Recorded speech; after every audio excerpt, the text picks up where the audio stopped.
कि कसाब आके हमला करेगा तो गृह मंत्री इस्तीफा दे देगा। ये देश खा जाएंगे, देश बेच रहे हैं, जो इस्तीफा देने वाले लग रहे हैं मोदी जी तुम्हें। हिंसा किसके शासन में हुई? राष्ट्रपति के शासन में। धरना दे के तुम्हें चूतिया बना रहे भाई, ऐसी चूतिया बनाते आए जे 59 कार सेवक जला दिए, फिर उन 59 कार सेवकों को बाकायदा डीसीएम में डाल के पूरे हैदराबाद तक प्रदर्शनी निकाली गई, समझे। हिंसा करवा रहा है राज्यपाल, हिंसा करवा रहा है चुनाव आयोग। चरित्रहीन कंगना रनावत की बात आप क्यों करते हैं? प्लीज आप मुझसे मत करा करें। सरकार भी तो सेना के साथ साजिश करती है, सरकार भी तो देश के साथ धोखा कर रही है, तो वो छिछोड़ों के साथ ही खड़ी है सरकार, गद्दारों के साथ खड़ी है सरकार, देशद्रोहियों के साथ खड़ी है सरकार। दिखाई नहीं दे रहा क्या? ये शुरू से ही कानून के खिलाफ काम करने वाला आदमी है जो देश का प्रधानमंत्री। नाबालिग से शादी कर ली और 6 महीने बाद छोड़ के भग आया, तभी तो बच्चे नहीं है इसके। बालिग से करता तो बच्चे भी होते और इसे समझा भी रहे होते। एक जूते की जूता बनाने वाला अपने जूते की कीमत लिख सकता है, लेकिन किसान को उसकी फसल की कीमत प्राप्त नहीं है ना पड़ता। किसी माई का लाल होता ना तो उद्योगपतियों को अपॉइंटमेंट लेना पड़ता। ये अंग्रेजों की औलाद है जो आज उद्योगपतियों की गोदी में बैठ के देश बेच रही है। हिंदुस्तान और पाकिस्तान के बंटवारे के वक्त जो हिंसा हुई थी, उससे बड़ी हिंसा करने का षड्यंत्र देश में किया जा रहा है भारत के ही प्रधानमंत्री के द्वारा, नरेंद्र मोदी के द्वारा। मतलब रिजाइन किनसे मांग रहे हो आप? जो तुम्हें बेवकूफ बनाता था, परबार बात, फलाना बात, मतलब भाई से भाई को लड़ा के अलग करके तो सत्ता पाई है। अब वो आदमी तुम्हें लग रहा है कि मतलब इस्तीफा दे देगा। ये वो वाले कांग्रेसी नहीं है ये कि कसाब आके हमला करेगा तो गृह मंत्री इस्तीफा दे देगा। ये देश खा जाएंगे, देश बेच रहे हैं, जो इस्तीफा देने वाले लग रहे हैं मोदी जी तुम्हें, है। कम से कम अपनी आंखें तुमने बंद कर ली हैं, बुद्धि का विवेक तो चालू रखो। ये इस्तीफा देने वाले लोग नहीं है, जगमाल की तरह कुर्सी पे ऐसे खींचना पड़ेगा। समझ में आई? जे हिंसा में विश्वास रखने वाले लोग हैं, वो धरना पर बैठा है, वो वहां पर नड्डा इनका। आप कह रहे हो हिंसा में विश्वास करने वाले लोग हैं। बंगाल में तो ममता बनर्जी के चुनाव जीतने के बाद तो वहाँ पर हिंसा हो। कौन करा रहा है? शासन किसका चल रहा है बंगाल में? कह रहे हैं कि बंगाल में शासन किसका है पिछले 2 महीने से? अभी तो राष्ट्रपति का शासन है। हिंसा किसके शासन में हुई? राष्ट्रपति के शासन में। धरना दे के तुम्हें चूतिया बना रहे भाई, ऐसी चूतिया बनाते आए जे 59 कार सेवक जला दिए, फिर उन 59 कार सेवकों को बाकायदा डीसीएम में डाल के पूरे हैदराबाद तक प्रदर्शनी निकाली गई। उसके बाद दंगे हुए थे। ऐसे कराए जाते हैं दंगे। कौन कह रहा था बंगाल में 2 मई को दी गई तो फिर गुंडे तख्ती लगा के घूमेंगे? जैसे यहाँ दिल्ली में कह रहे थे मस्जिदें तोड़ देंगे 11 फरवरी को सरकार बनते ही, और मुसलमानों को दिल्ली में नहीं रहने देंगे। कौन फैलाता है हिंसा? यही भाजपा के और आरएसएस के लोग। वही नड्डा खुद पे हमला करवाता है, हिंदुत्व की राजनीति करके वोट बैंक की राजनीति करता है। अब आज मैं धरने पे बैठा है, कोरोना महामारी के लिए धरने पे बैठा। कभी जो कोरोना का इलाज करते हुए जो डॉक्टर्स, जो पुलिस वाले जो शहीद हुए, कोरोना योद्धा कहने से काम कर दिया इनने। उनके लिए क्या दिया? उनके बच्चे हैं, उनका परिवार है, कम से कम 1 करोड़ रुपया उनको मुआवजा देना चाहिए। उनके बच्चों की शिक्षा फ्री करनी चाहिए, बेटियों की शादी की जिम्मेदारी उठानी चाहिए। ये सरकार को करना चाहिए। किया क्या? वहां धरने पे बैठ के अपनी राजनीति कर रहा है। राजनीति कि कैसे बंगाल के नागरिकों को बेवकूफ बनाए और आने वाले उत्तर प्रदेश के चुनाव में तुम उत्तर प्रदेश के नौजवानों को कैसे उल्लू बनाना है, समझे। हिंसा करवा रहा है राज्यपाल, हिंसा करवा रहा है चुनाव आयोग। जिम्मेदारी ममता बनर्जी क्यों उठाएंगी? क्यों उठाएंगी? ममता बनर्जी 130 लोगों को पहला मारा है, हिंदुओं को। जैसे 59 कार सेवक जलाए थे गुजरात में सीएम बनने के लिए। 130 हिंदू मारे। अमित शाह ने मंच पे से बताया ना कि 130 इनके कार्यकर्ता शहीद हो चुके हैं। सुनार बंगला का चुनाव लड़ रहे थे अभी, जब 300 से ऊपर किसान भी शहीद हो चुके हैं। अमित शाह की काउंटिंग में नहीं है, काउंटिंग में ही नहीं है। कंगना रनावत ने ट्वीट किया है। पाखंडी लड़की की बात मत करिए प्लीज, आगे नो क्वेश्चन। आप, मैं ऐसे चरित्रहीन औरतों की बात नहीं करना चाहता टेलीविजन पे जो माहौल खराब करें, या ऐसे चैनल में आपको बात करनी है। आप ऐसी नारियों की बात कीजिए, मेघा पारकर जी की बात कीजिए, समाज सेवा करती हैं। और भी समाज सेवी बहुत सारी हमारी बहनें हैं, उनके बारे में बात कीजिए। चरित्रहीन कंगना रनावत की बात आप क्यों करते हैं? प्लीज आप मुझसे मत करा करें ऐसी बातें। आप चरित्रहीन बोलते हैं, लेकिन देखिए केंद्र सरकार की तरफ से उनको जेड सेक्रेटरी उनको दिया था। जो सरकार का चरित्र कौन सा सरकार का चरित्र कौन सा राष्ट्रवादी है? सरकार भी तो चरित्रहीन है। सरकार भी तो तिरंगे का अपमान करती है। सरकार भी तो सेना के साथ साजिश करती है, सरकार भी तो देश के साथ धोखा कर रही है। तो वो छिछोड़ों के साथ ही खड़ी है सरकार, गद्दारों के साथ खड़ी है सरकार, देशद्रोहियों के साथ खड़ी है सरकार। दिखाई नहीं दे रहा क्या? आंखें फूट गई हैं। कहाँ देशद्रोही? कौन से देशभक्त के साथ खड़ी है बता भाई? जो 32 पत्रकार बंद है जेल में, वो कौन है? प्रधानमंत्री तो खुद देशभक्त है। कहां से देशभक्त है? गोधरा कांड में ये, साबुद्दीन कांड में ये देश बेच रहा है, राष्ट्रीय संपत्ति बेच रहा है, ये देशभक्तों की पहचान है। फिर भगत सिंह कौन थे? जो आपकी आजादी के लिए जिनने बलिदान दिया, वो कौन थे? वो क्रांतिकारी कौन थे जिनने अपना इस 7,32,000 से ज्यादा क्रांतिकारियों का लहू मिला है इस मिट्टी में? जब तुम ये आजादी के कैमरे चला रहे हो, बातों से नहीं, मोदी की तरह किसी संगी का लहू मिला है आजादी में? कौन से हिसाब से तुम इन्हें क्रांतिकारी कह रहे हो? जो अपनी नाबालिग एक लड़की से शादी करता है और 6 महीने बाद उसे छोड़ के भाग जाता है, ये शुरू से ही कानून के खिलाफ काम करने वाला आदमी है जो देश का प्रधानमंत्री। नाबालिग से शादी कर ली और 6 महीने बाद छोड़ के भाग आया, तभी तो बच्चे नहीं है इसके। बालिग से करता तो बच्चे भी होते और इसे समझा भी रहे होते। लगातार देश भर में कोरोना का प्रकोप है, लेकिन वहीं पर प्रधानमंत्री एक घर बना रहे हैं अपने लिए।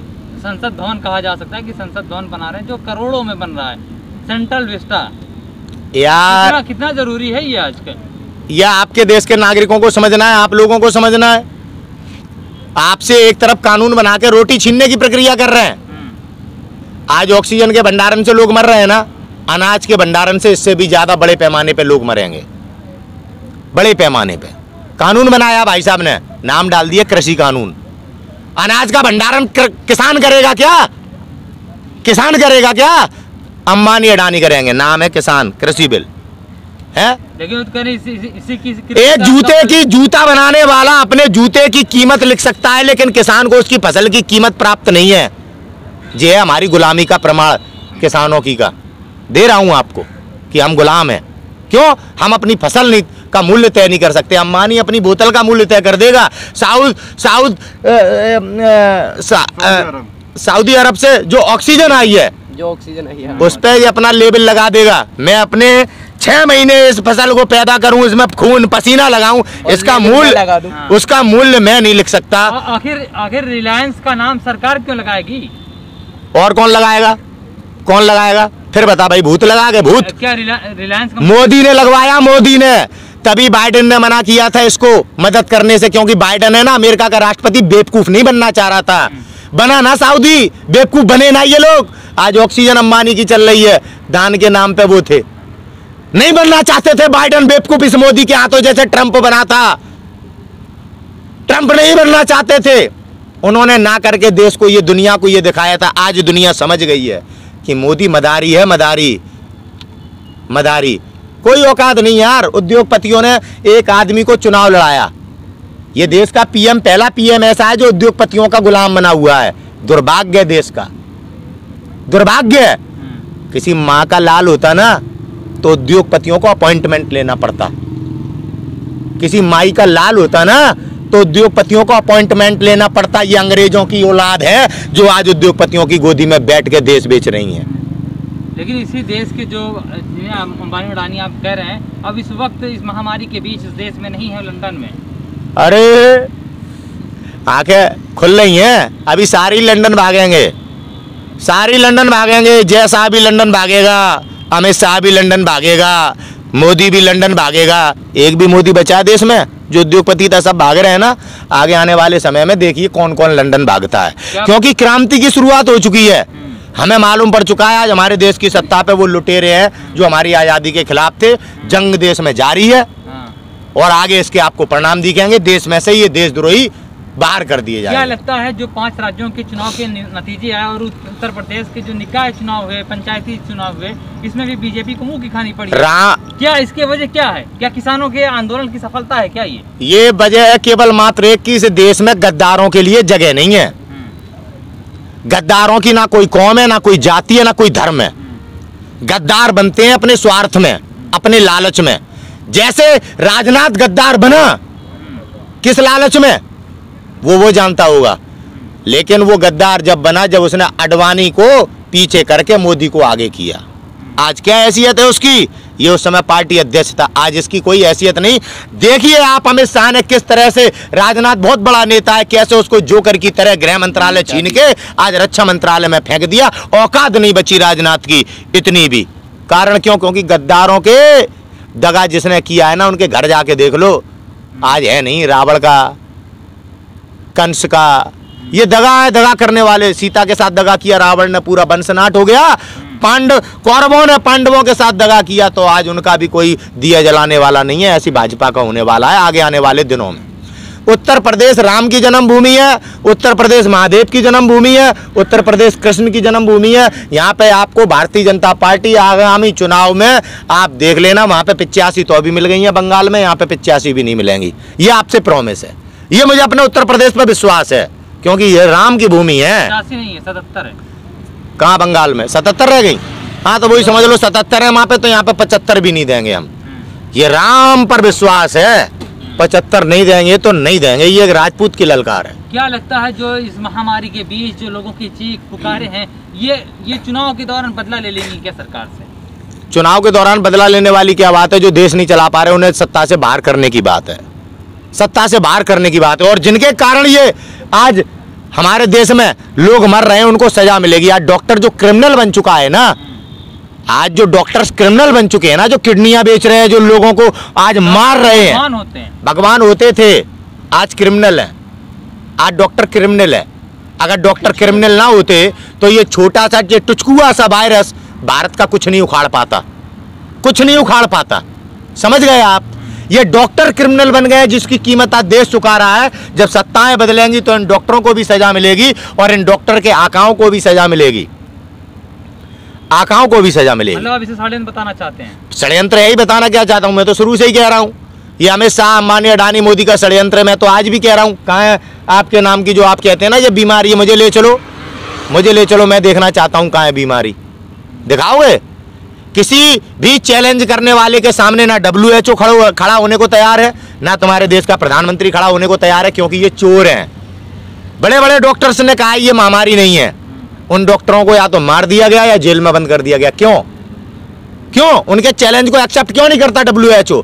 क्योंकि देश को बेवकूफ बना रहे उद्योगपति, गरीबों का नरसंहार कर रहे उद्योगपति, क्रिमिनल बन चुके हैं डॉक्टर। ये बात आगे आने वाले दिनों में साबित होगी और देश इस बात को साबित करेगा। कहीं ऐसा तो नहीं कि 5G network, social media site पे बहुत लोग लिख रहे हैं, पढ़ रहे हैं कि 5G नेटवर्क की टेस्टिंग की वजह से लगातार मौतों का आंकड़ा बढ़ता हुआ नजर? ये आपको गुमराह करने की बात है केवल कि 5G और 5G 6G 7G नेटवर्क खाम में अपनी नाकामी को छुपाने के लिए नया एक सुशांत सिंह को किसने मारा वो टैलेंट है 5G 6G। गुमराह मत होइए, सरकार पर निगाह रखिए। बड़ा षड्यंत्र कर रही है सरकार, बड़े पैमाने पे कीमत चुकानी पड़ सकती है भारत के नागरिकों को, जैसे पहले चुकाई थी हिंसा में जब देश का बंटवारा हुआ था। ऐसे हालात पैदा कर रही है सरकार कि बंटवारे जैसे बड़ी बड़ी हिंसाएं, जो बंटवारे के वक्त हिंदुस्तान और पाकिस्तान के बंटवारे के वक्त जो हिंसा हुई थी, उससे बड़ी हिंसा करने का षड्यंत्र देश में किया जा रहा है भारत के ही प्रधानमंत्री के द्वारा, नरेंद्र मोदी के द्वारा। इस बात को याद रखना, जिम्मेदारी से कह रहा हूँ, बकवास करने का शौकीन नहीं हूँ मैं। जैसे इनके चरित्र हैं वही सच्चाई कह रहा हूँ, प्रमाण भी है लोगों के पास। लेकिन दुर्भाग्य है कि नेताओं को जेल नहीं होती है और गरीबों को मुफ्त में मुकदमे मिलते हैं, मुफ्त में। नेता का लौंडा बलात्कार करेगा, झोपड़ी वाले के नाम का पर्चा कटेगा और वो जेल काटेगा।